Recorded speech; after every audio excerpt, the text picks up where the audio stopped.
Hey, thanks for watching the channel. Matt Smith here as always. Well, it is Tuesday the 15th. We had Coach Prime's presser this morning, got a chance to speak to Coach Prime, got a chance to speak to BJ Green, and got to talk to Shilo Sanders, which was very interesting, and we'll get into all that in just a second. Make sure you click the like and subscribe buttons, helps me out a ton. Let me know what you're thinking in the comments. Always appreciate it. Also, before we get into things, I'm going to start to do some mailbag segments where I kind of take questions from you guys. So anything that you want, drop them into the comments as well, and we can get to some of those a little bit later this week. Have some other fun stuff coming out these next couple weeks, actually. So make sure you're dialed into that. Appreciate everybody tuning in and watching. So let's get into what we found out today. Obviously, the number one most important order of business was figuring out how Travis Hunter and Jimmy Horn, but Travis Hunter more specifically was doing. And Coach Prime said that both Travis and Jimmy are going to play on Saturday, which is obviously great news. Going up against Teteroia McMillian without Travis Hunter certainly changes the game plan. And Jimmy Horn, obviously, losing him is a big blow to the offense as well. And actually listening to Shedeur, who just dropped his podcast, talked about how when Travis, Jimmy, and Omarion went out, that was really tough for chemistry because those were the three guys he worked with the most over spring and summer, which I thought was very interesting as well, that he kind of brought that up. I guess you throw LeJontay into the mix there, but obviously the chemistry's still developing, him having been with those three the longest, and just really lamenting, obviously the injury to Omarion Miller, which is really unfortunate. Sounds like he's probably going to miss the rest of the year. We don't know. He just had surgery yesterday. Sounds like it went successfully, and that's great. But again, just a huge bummer. He seems like such a great kid, and obviously came up huge on Saturday night. And whenever his number is called, he's typically made plays. I mean, there really haven't been many times when he's seen the field and hasn't produced. So it's a blow. And Coach Prime today gave him his flowers and said, look, if there's, the best fifth receiver in the country, it's him, essentially, or among them. And that just is a testament to how deep Colorado is and talented at that position, clearly. We all understand that. That's the only reason why he's not playing more significant snaps is because well, they're just so talented in that room overall. And clearly it's going to be a loss. But I think that next up, Shedeur just talked about Jordan O coming up, one of the freshmen on this team. For the life of me, I'm going to have to figure out this week. And we're going to have to talk to Brian about how to properly pronounce his last name, but I'll get there. Don't worry about it. But Jordan O, for now, we'll kind of give him the Albert Okwuegbunam treatment for the moment, the Albert O, the Jordan O. So Jordan O sounds like he might be next up in that room as well. And Terrell Timmons is also going to miss an extended period of time, or at least this week. So the good news is you got Travis back. You needed Travis back. I don't know what the situation is. I don't know if they're going to maybe go with more of a limited role for him this week or try and monitor snaps a little closer than maybe you would on a normal week if he's coming back from an injury. Sounds like that's the shoulder. Jimmy maybe sounds like a knee. So we'll see how both of those guys develop. It looked like Jimmy was out there in a knee sleeve on Sunday when they rallied for practice. A quick note on that, by the way, I noticed in the latest well off, Coach Prime talking about how they're changing standards now for who will and who won't practice day after games because, he kind of brought it up today and I asked him to explain his line of thinking there, talking about, hey, look, man, if you're out there and you're not getting the job done in the game and then you're getting the day off on day after practice. Meanwhile, your teammates are kind of look at you like, hey, you gave up a long ball, you gave up a sack, you gave this up. You need to work on your game. So let's get you out there and get you working a little bit, which I like because there's just more accountability involved, right? It's just everything is raised another level, I think, here lately. And it felt like there was a lot more intensity from the coaching staff from the latest well-off media video. It sounds like those guys are really dialing it up. Pat Shurmur specifically was the most animated that I had seen him, at least in any of their content that they've put out, but he was very animated today, talking about how they have 3 days to fix the running game, and they're going to do it. And it was good to see. Like, just a little, sometimes, look, here's the thing on Pat. I really like Pat. Like, on a personal level, I really enjoy Pat Shurmur. I think he's a great guy. As a coach, obviously watching him for the Broncos, it was one thing, but this is totally different. I've been a fan of a lot of what he's done. He's shown an ability to adjust and adapt, and clearly his 25 whatever years longer of NFL experience, I mean, it makes a difference, right? So That is clear, but it was good for me at least to see a little bit of emotion there. I just thought that it was important because I think sometimes, and it's no fault of his own, I just think that sometimes he can come across a little bit, monotone, which isn't bad. Like I think you would rather have a guy that's steady Eddie, but you could tell the pressure's ramped up, and he certainly, is dialing in the line and the running backs, and I love to see it. I love to see it. I think, for him, it wasn't necessarily their best game plan, but it was still good enough to get the job done. Now I think they just have to get better moving forward, and as he mentioned, they've got 3 days to do it. So getting back more to what we learned in the presser, that's just kind of what we heard from well off, and I like that, raising the standard on Sunday, right? Like, hey, you're going to have to play really well if you want the next day off. And look, obviously, if there's injuries, they're not going to be done with it. But the fact is if you're healthy, you're feeling good, body's fine, no nicks and bruises that you can't push through. Let's get you out there and working if you need it. And I like that because it's you need it more here later in the year. You just got to stay on top of everything more and more and more. As the season gets longer and later, you've got to stay hyper vigilant. And I think Coach Prime is. I love the approach from the coaching staff this year in general.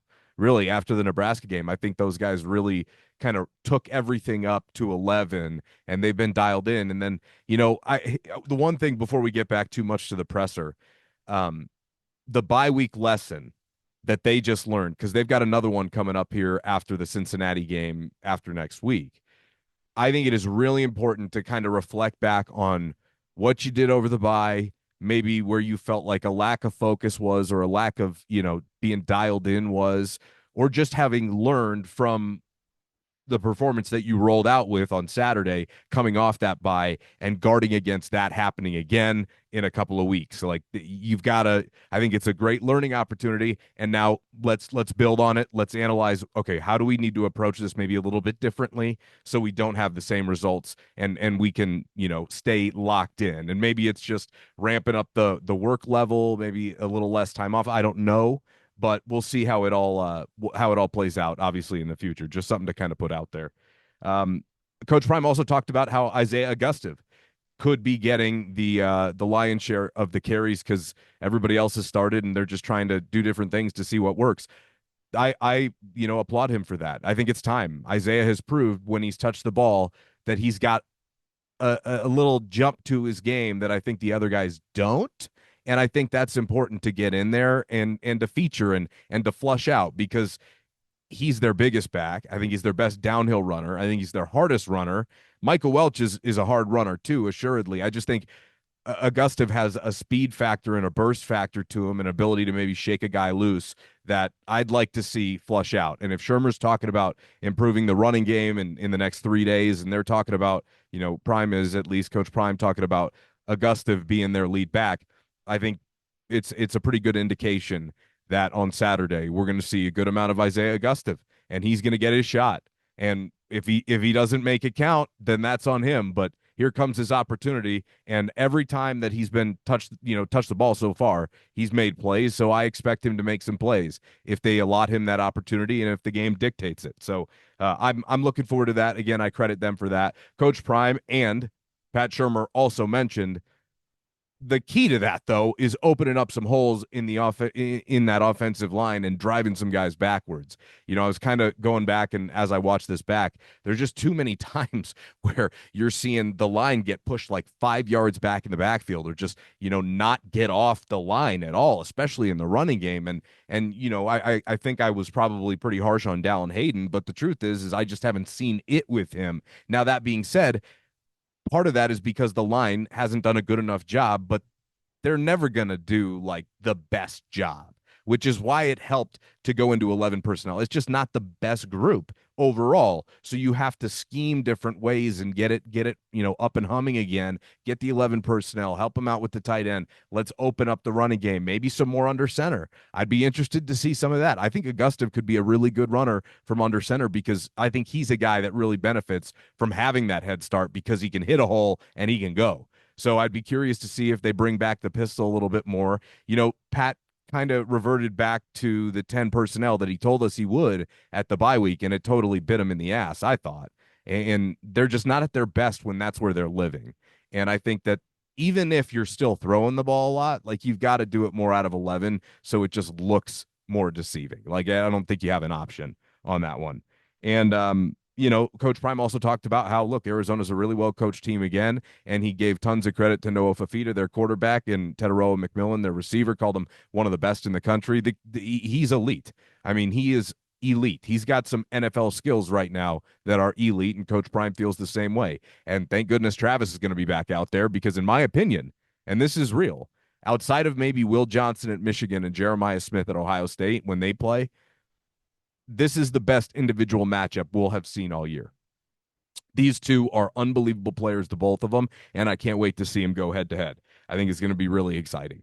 And obviously, CU owes Arizona a little bit of a get back because CU blew that game last year. And that was one of them that, look, I thought Pat Shurmur called a nearly perfect game in that one. I did. I thought he was damn near perfect until I think they threw the ball like twice on 3rd and 1. And then they kind of took a timeout and maybe they ice mod. I can't even remember that far, but I do remember at the end, I felt like they probably should have let him score in that game. Jonah Coleman was just gashing him.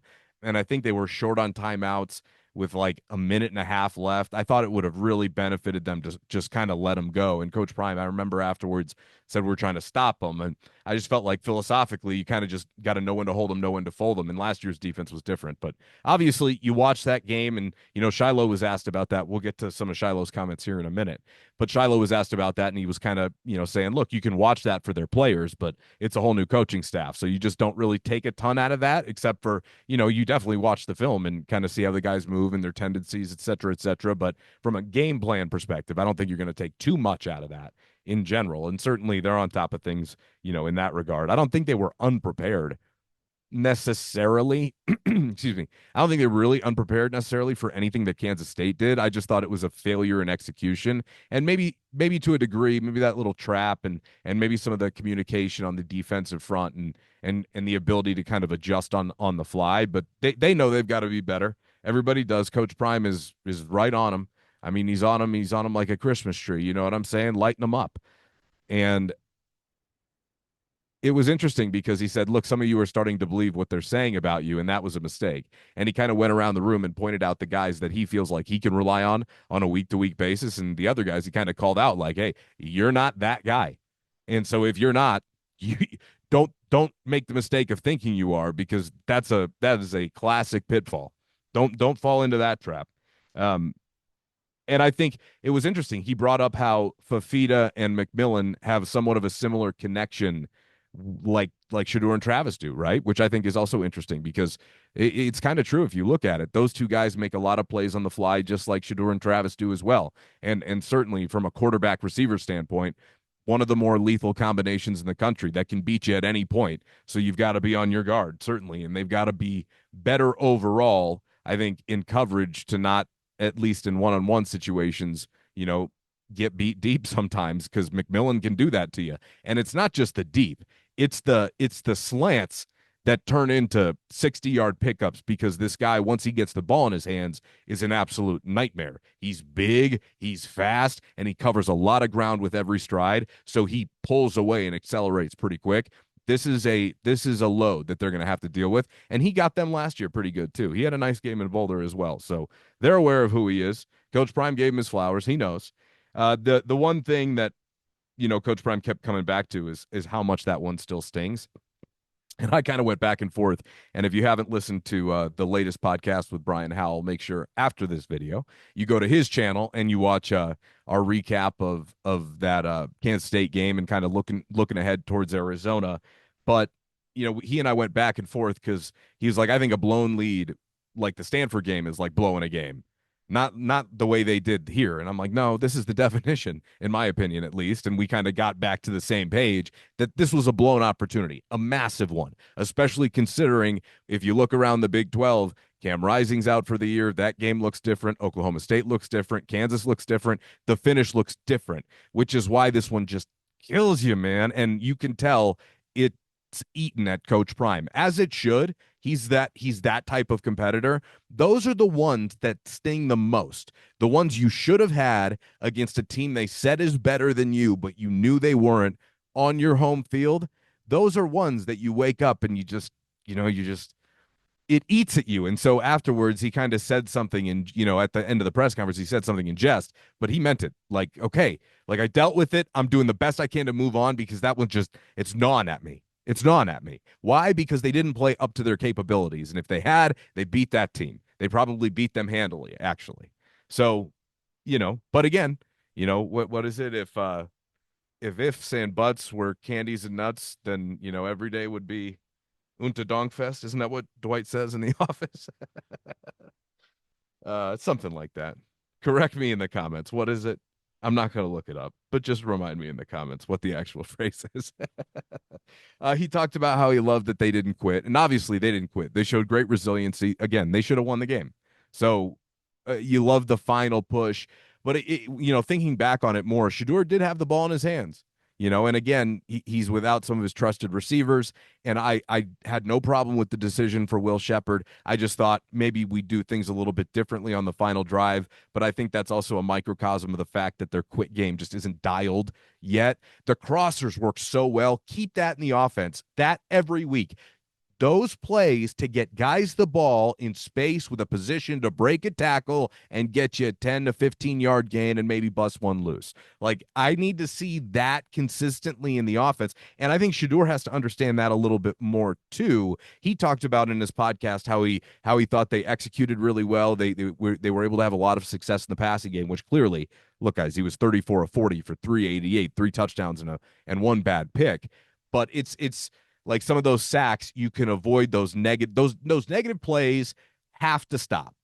He's taken 15-yard sacks and they're killing them. Like, he can make it up, but they're killing them overall, momentum-wise. It's just by doing that, you have to be on the high dive in second and long and third and long and, way too many situations. And that isn't, you're not going to bat a very high percentage if you constantly have to be doing that. And he knows that. And obviously their line has to be much better in stopping some of this pressure. And, it is what it is. But because of that, you got to scheme around it, which is why quick game, let's get the ball out fast, slants, right? Let's get some screens going. Let's figure out a way, and the drags too. Like let's figure out a way to just constantly keep chipping away. And the one thing, it reminds me a lot of what Patrick Mahomes had to learn is, like, eventually you are going to get these too high looks, and it's going to happen at the next level where they're just going to sit in that all day long. And I think it's happening to them to a degree already, where they're just going to sit in that too high look and go,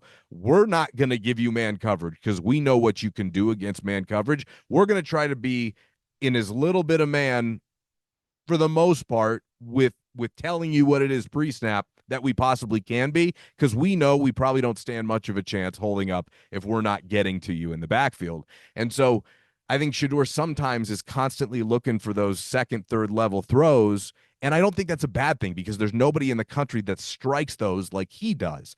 And you don't want to take away any part of him. But to elevate his game, it reminds me a lot of what Mahomes had to do a couple of years ago. And it reminds me a lot of what Peyton Manning was just brilliant at. It was, I will play chess with you if you want to do that. And if you want to do that, I'm going to have a whole hell of a lot of fun doing that. It's like there's another, and Brady, I felt like, did it too. But Brady, I felt like, probably out of, at least compared to Peyton, did a better job of maybe stretching it sometimes. Maybe Peyton earlier in his career, he did it a lot more off of play action, I felt like, in Denver. And it was quick stuff. It's just, hey, back foot, gone. And I think that obviously as he grows as a quarterback, there's just so much to work with already there that he's only going to keep getting better and better and sharper and sharper. And as every week goes by, it gets sadder and sadder, because it's, the as the games go by, that's the, less you're going to be able to see him play in person. That's a bummer, because he's a hell of a talent. He really is. And then Coach Prime and Shiloh kind of echoed this same sentiment that we don't expect to be competing in these games. Okay. And I kind of asked Shiloh this question. I'll get to that in a second. But he said, look, we don't expect to be competing in these games. We expect to win these games. So, like, being close for them doesn't really sit well either, which is a great mentality. I love that mentality. While you can say that publicly, I think it's still understood that they've made a ton of progress. And yeah, they did play in a bunch of close games, but the quality of opponent is, I think, different, at least on Saturday night in Kansas State overall, just based upon average talent, average talent caliber of their team in general, player by player by player. So just another lesson, and unfortunately, it has to come in a loss. Uh, Shiloh, okay, took guts to get up there today. I thought I give him a lot of credit for that. He owned everything.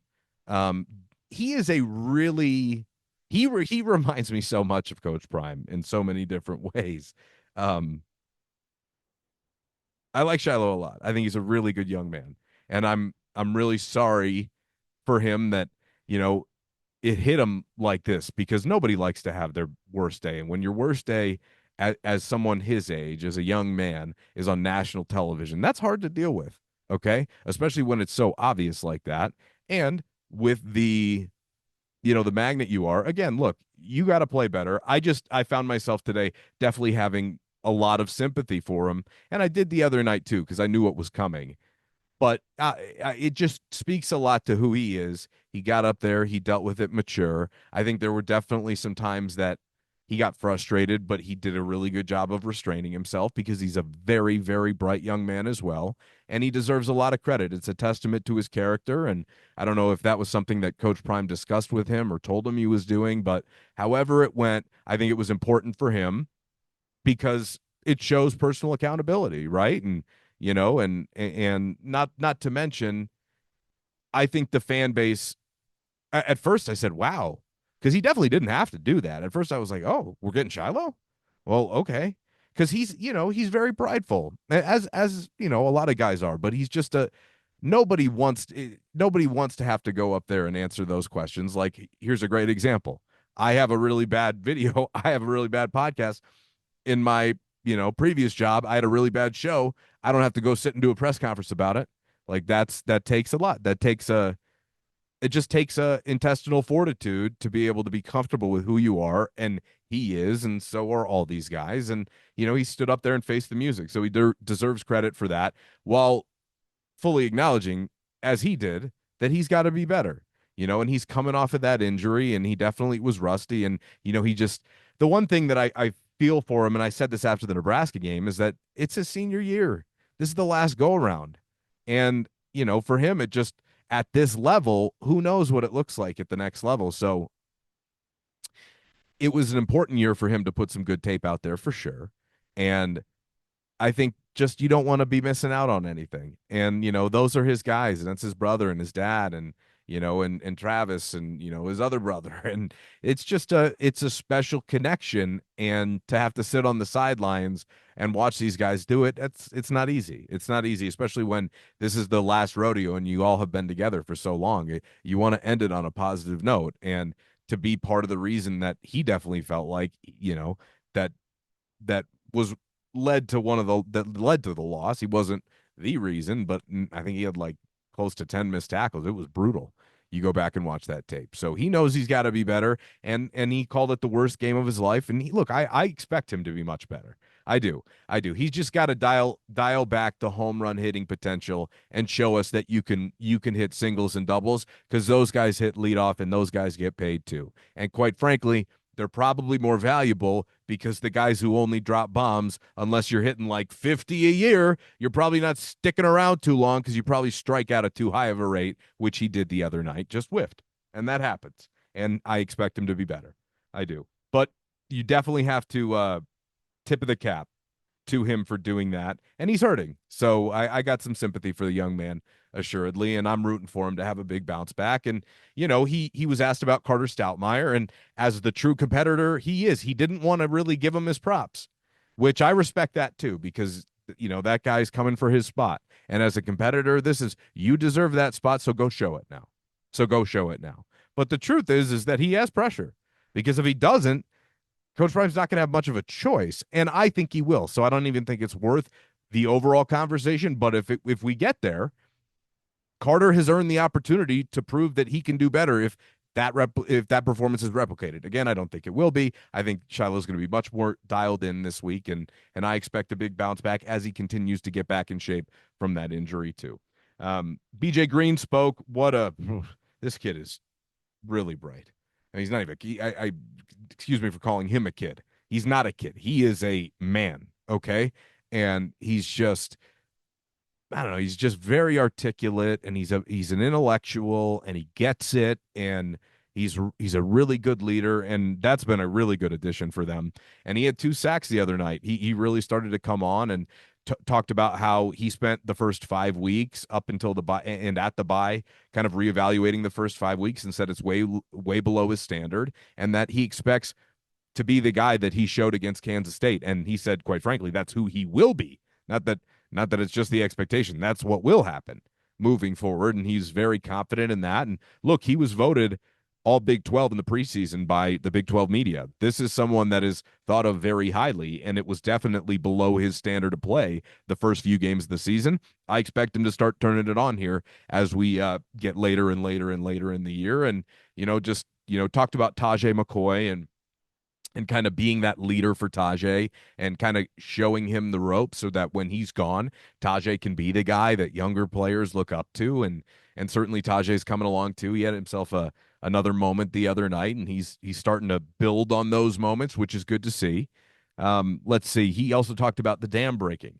We spoke to him a few weeks ago, and he said, "Look, I feel like we're just about there. We're just there." And the last couple of weeks, I think they're over 10 sacks now. So that's a big deal. That's a big deal for this Colorado team, because you know getting the quarterback on the ground has not been a strength of this program for a very long time. And the more they do that, the more they help the defense out.